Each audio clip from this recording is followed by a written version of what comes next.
የዲደብልዩ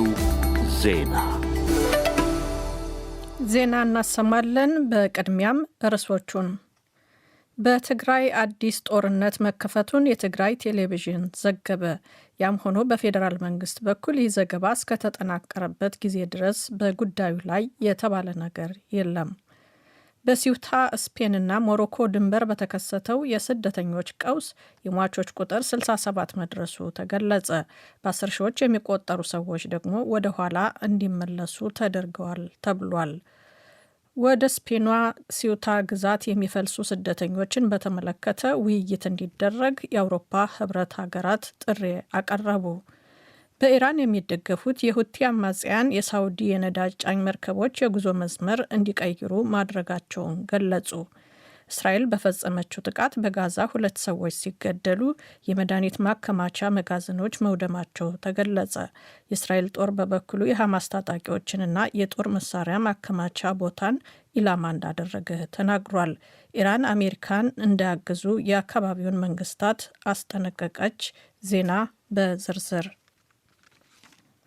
በትግራይ አዲስ ጦርነት መጀመሩን የትግራይ ቴሌቪዥን ዘገበ። በወቅታዊ ሁኔታ ከትግራይ ብሔራዊ ክልላዊ መንግስት ተሰጠ ያለው መግለጫ ጠቅሶ የክልሉ ቴሌቪዥን እንደዘገበው የፌዴራል መንግስት ወታደራዊ ዝግጅቶችና ትንኮሳዎችን ሲያካሂድ የቆየ ሲሆን በዛሬው ዕለት ደግሞ ሐምሌ 25 ቀን 2018 ዓ.ም ንጋት አንስቶ በምዕራብ ትግራይ ሸራሪን አቅጣጫ ግልጽ ጦርነት ከፍቷል ብሏል። የፕሪቶሪያው ስምምነት ከተፈረመ በኋላም የፌዴራል መንግስቱ በክልሉ ህዝብ ፈጸመ ያለውን በደል የዘረዘረው መግለጫው በዛሬው ዕለት ደግሞ ተነሳሽነት ወስዶ ጦርነቱን በግልጽ ጀምሮታል ሲል አክሏል። ይህ ጦርነት በአካባቢው ሊያስከትል የሚችለውን መዘዝ የዓለም ማህበረሰብ ግንዛቤ ሊወስድ ይገባል ማለቱንም መግለጫውን ጠቅሶ የቴሌቪዥን ጣቢያው ዘግቧል። ያም ሆኖ ይህ ዘገባ እስከተጠናቀረበት ጊዜ ድረስ በኢትዮጵያ ፌዴራል መንግስት በኩል በጉዳዩ ላይ የተባለ ነገር የለም። በስፔን ሲውታ ግዛት እና ሞሮኮ ድንበር በተከሰተው የስደተኞች ቀውስ የሟቾች ቁጥር 67 መድረሱ ተገለጸ። የስፔን መንግስት ቅዳሜ ዕለት እንዳስታወቀው ሀገሪቱ ከሞሮኮ ጋር በምትዋሰንበት የሲውታ ግዛት በተፈጠረ የስደተኞች ቀውስ የሟቾች ቁጥር ወደ 67 ከፍ ብሏል። ከነዚህም ውስጥ አንዳንዶቹ ባህር ውስጥ ሰጥመው የሞቱ ሲሆን አንዳንዶች ደግሞ የመርከብ ማገጃውን ለማቋረጥ ሲሞክሩ በተፈጠረው መረጋገጥ ሕይወታቸውን ማጣታቸውን አሶሺየትድ ፕሬስ ዘግቧል። እንደ ዘገባው ከሐሙስ እስከ አርብ ባሉት ጊዜያት ከ50 ሺህ እስከ 60 ሺህ የሚደርሱ ስደተኞች ትንሿን የስፔን ግዛት ድንበር ጥሰው ከገቡ በኋላ ስፔን ድንበሯን ጀልባ እንዳይገባ ለመከላከል 500 ሜትር እርዝመት ያለው የመከላከያ አጥር መገንባቷን አስታውቃለች። የስፔን የሀገር ውስጥ ጉዳይ ሚኒስቴር እንደዘገበው ከሰሜን አፍሪካ ወደ ስፔን ግዛት የገቡ በ10 ሺዎች የሚቆጠሩ ስደተኞችም ወደ ሞሮኮ እንዲመለሱ ተደርጓል። ስፔንና ሞሮኮን ወደምታዋስነውና የአፍሪቃ አህጉር ላይ የምትገኘው የስፔን ግዛት ሲኡታ የሚገቡ ስደተኞችን ለማገድ ሁለቱ ሀገራት ተጨማሪ የጸጥታ አስከባሪዎች ማስፈራቸውን ትናንት አስታውቀዋል። ሲኡታን ከሞሮኮ ጋር የሚለየውን አጥርም አጠናክረዋል። ሁለቱ ሀገራት አዲሱን እርምጃ የወሰዱት ባለፉት ጥቂት ቀናት 60 ሺህ ስደተኞች የሞሮኮን የባህርና የየብስ ድንበር አቋርጠው ስፔን ግዛት ከገቡ በኋላ ነው።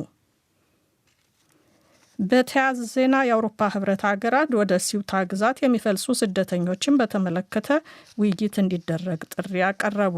አጃንስ ፍራንስ ፕሬስ ከኮፐንሃገን እንደዘገበው አብዛኛዎቹ የአውሮፓ ህብረት ሀገራት ቅዳሜ ዕለት በሰሜን አፍሪካ በምትገኘው የስፔን ግዛት ወደ ሲውታ ግዛት በ10 ሺዎች የሚቆጠሩ ስደተኞችን በድንገት መግባታቸው የአስቸኳይ ጊዜ ውይይት እንዲደረግ ጥሪ አቅርበዋል።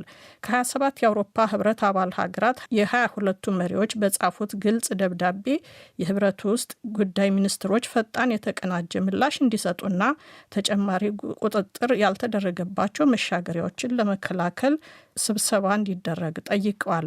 ህገወጥ ስደትን በብቃት ለመከላከልና ያለማቋረጥ መዋጋት ግዴታ አለብንም ብለዋል።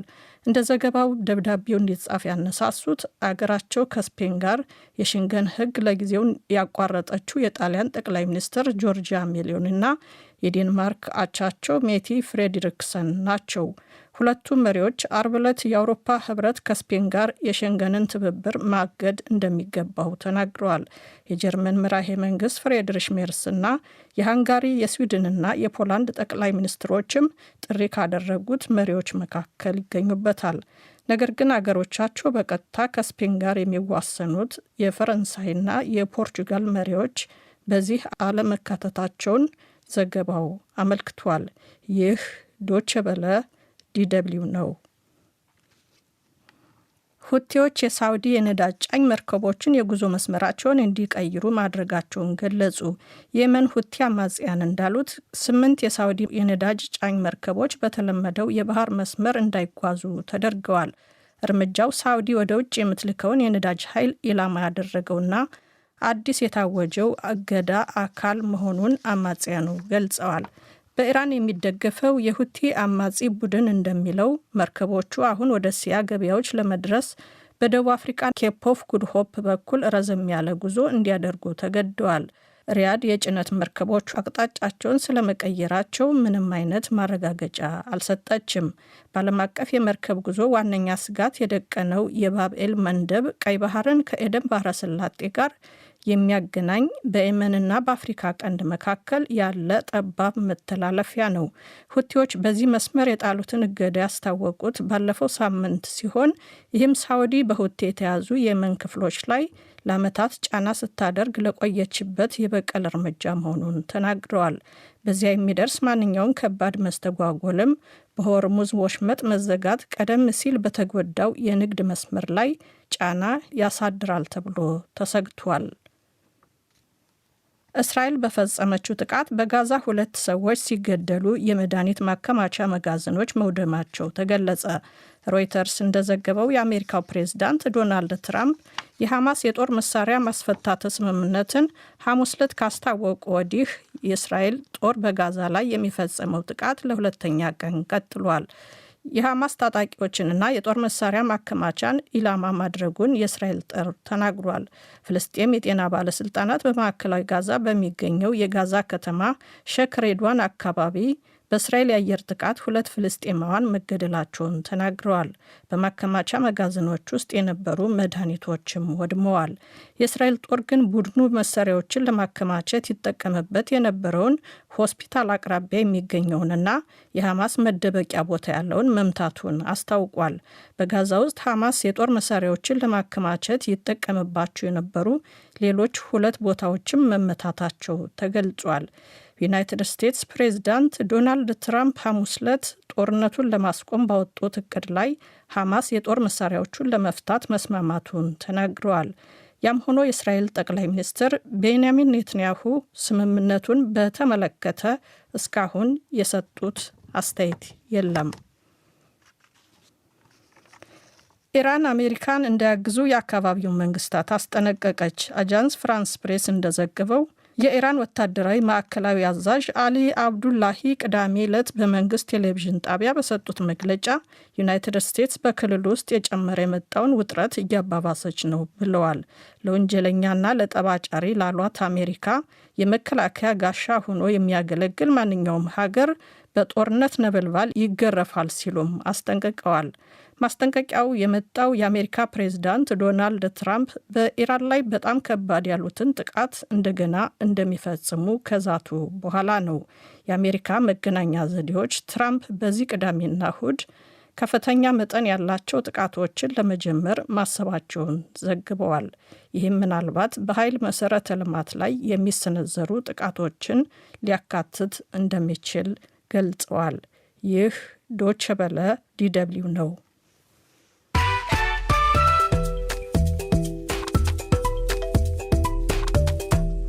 ዜናውን ከማጠቃለላችን በፊት ዋና ዋናዎቹን ላስታውሳችሁ።